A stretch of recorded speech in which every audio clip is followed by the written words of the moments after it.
দর্শক, champions trophy উপলক্ষে সকাল সন্ধ্যা স্পোর্টসের বিশেষ আয়োজনে আপনাদেরকে আবারও স্বাগত।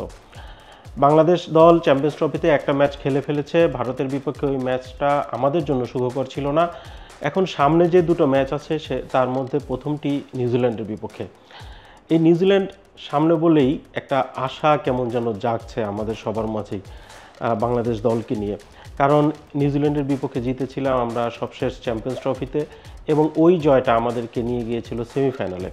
যেই সেমিফাইনাল আমাদের বাংলাদেশের জন্য প্রথম আইসিসি কোনো টুর্নামেন্টে শেষ চারে যাওয়ার একটা প্রথম উপলক্ষ ছিল। সেই নিউজিল্যান্ড যখন সামনে, আসলে এইবার আমরা কি সেই স্বপ্নটা দেখতে পাচ্ছি? মোটেও না। মানে মোটেও না বলতে, মোটা দাগে বলতে গেলে এটা বলা যায়, কিন্তু কাগজে কলমে সবসময় একটা সম্ভাবনা থাকে। আর যে সম্ভাবনাটা নেই তার কারণ অনেক। নিউজিল্যান্ড যা খেলছে এখন, মানে পাকিস্তানের সাথে যে তারা প্রথম ম্যাচটা খেললো, সেই দিক থেকে বাংলাদেশ ইন্ডিয়ার সাথে যেই প্রথম ম্যাচটা খেললো, সেই দিক থেকে আসলে আমাদের সম্ভাবনাটা একটু কম। আমরা আগে থেকেই, ম্যাচের আগে থেকেই একটা ব্যাকফুট অবস্থানে চলে এসেছি। তারপরও যদি বলতে যাই যে কিভাবে আমরা জিততে পারি, তাহলে ওই গত সিরিজের, মানে গত টুর্নামেন্টের যেই জয়টা ছিল, ওই জয়টা আত্মবিশ্বাস নেওয়া, ওই জয়টা থেকে এছাড়া আর কোনো উপায় নেই। কারণ ওই জয়টা যাদের ব্যাটে এসেছিল, সেই সাকিব আল হাসান এই টুর্নামেন্টে নেই। তো সেই 100টা কে করবে? ওই জয়ে আরেকটা 100 যিনি দিয়েছিলেন, মাহমুদুল্লাহ রিয়াদ, প্রথম ম্যাচে তিনি পেটের অসুস্থতায় খেলতে পারেননি যতটুকু আমরা জানতে পেরেছি। এই ম্যাচে তার একটা সম্ভাবনা আছে, কিন্তু সেরা 11 যেটা খেলিয়ে ফেললো, ভারতের বিপক্ষে খেলানো হয়ে গেছে, সেই 11-এ এখন পরিবর্তনটা কিভাবে আসবে? পরিবর্তনটা হলে কাকে বসানো হবে, সেটা একটা বড় প্রশ্ন। তো রিশাদও ভালো করেছে, যেই জায়গাটায় মাহমুদুল্লাহ খেলতে পারতেন বা পারেন, সেই জায়গাটাতে এখন অনেকটা অফ হয়ে যাওয়ার মতো। নিউজিল্যান্ড স্পিনে একটু, আমরা সবসময় যেটা বুঝি যে এশিয়ার বাইরের টিমগুলো স্পিনে তেমন একটা পারে না, তো রিশাদকে রাখতেই হবে। তো এই যে একটা জটিল সমীকরণ, সেইখানে গতবার নিউজিল্যান্ডের সাথে যে দুজন সেঞ্চুরি করেছিলেন, তারা দুইজন এবার অনেকটা নেই বলা যায়, সাকিব, মাহমুদুল্লাহ। তো তাদেরকে ছাড়া আমরা তাহলে কিভাবে জিততে পারি? জয়ের একটাই উপায়, পাকিস্তানের মাটিতে, রাওয়ালপিন্ডিতে, সেখানে রান করতে হবে, রান ডিফেন্ড করতে হবে। আর যদি পরে চেস করা হয়, যত রানই টার্গেট দেওয়া হোক, সেটা চেস করতেই হবে, এছাড়া আর কোনো উপায় নেই। তো সেইখানেও ভয়টা আছে, কারণ 35 রানে 5 উইকেট যখন ভারতের সাথে পড়ে গেল, তা ওই ভয়টা নিয়ে আমরা তো টপ অর্ডার নিয়ে আমাদের একটা সব সময়ের একটা প্রবলেম, সবসময় সমস্যা যে টপ অর্ডাররা রান পায় না।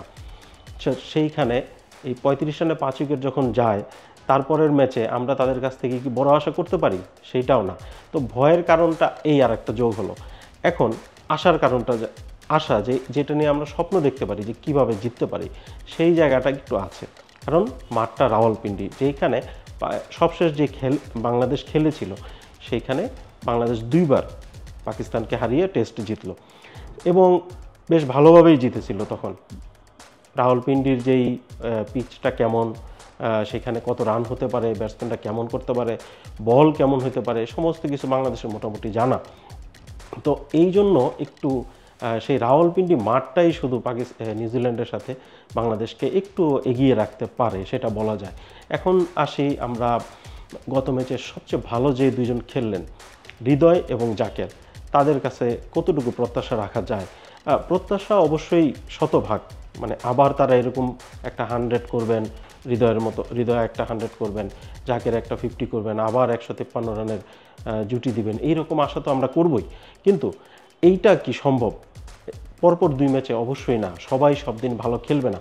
এবার রাওয়ালপিন্ডি মাঠের পিচের কারণে, ব্যাটিং সহায়ক পিচের কারণে আমরা আশা করতে পারি যে উপরের দিকে যে 5 জন যারা রান পাননি, তাদের এবার কাজ যে এবার রানটা করে দিবেন। কারণ নিউজিল্যান্ডের বোলিং পুরোটা মানে প্রায় পেস নির্ভর। স্পিনে ওরা যেই দুজন আছেন, তারাও কিন্তু যথেষ্ট ভালো, কার্যকর, কিন্তু এই যে ব্যাটিং সহায়ক উইকেটে একটু সুবিধা যদি ওনারা না নিতে পারেন, তাহলে আসলে বাংলাদেশ বোলিংয়ে যে ভালো একটা দিক আছে, বাংলাদেশ বোলারদের যে এখন ভালো করার একটা ধারাবাহিকতা আছে, সেই জিনিসটা আসলে কভার আপ করা যাবে না। তো বাংলাদেশ বোলারদের ভালো করার জন্য একটা ভালো স্কোর, আগে যদি টস জিতে ব্যাটিং করে অথবা টস হেরে ব্যাটিং পায়, তাহলে বাংলাদেশ ব্যাটসম্যানদেরকে দিতে হবে, একটা ভালো স্কোর করে দিতে হবে। আর পরে যদি আসে পুরোটাই ব্যাটারদের উপর নির্ভর করবে বাংলাদেশ জয় পরাজয়ের বিষয়টা।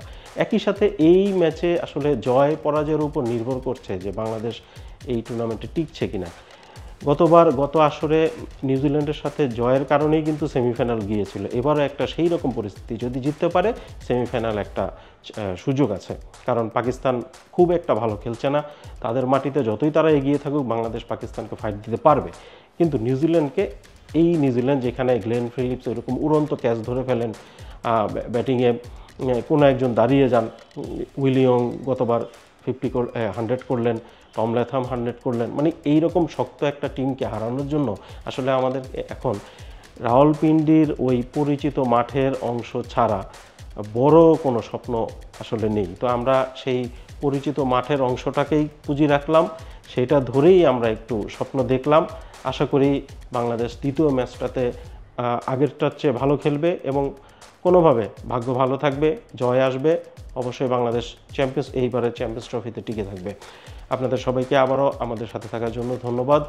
ভবিষ্যতেও আমরা প্রতি ম্যাচেই বিভিন্ন এই প্রোগ্রামগুলো নিয়ে আপনাদের সামনে হাজির হব। ধন্যবাদ।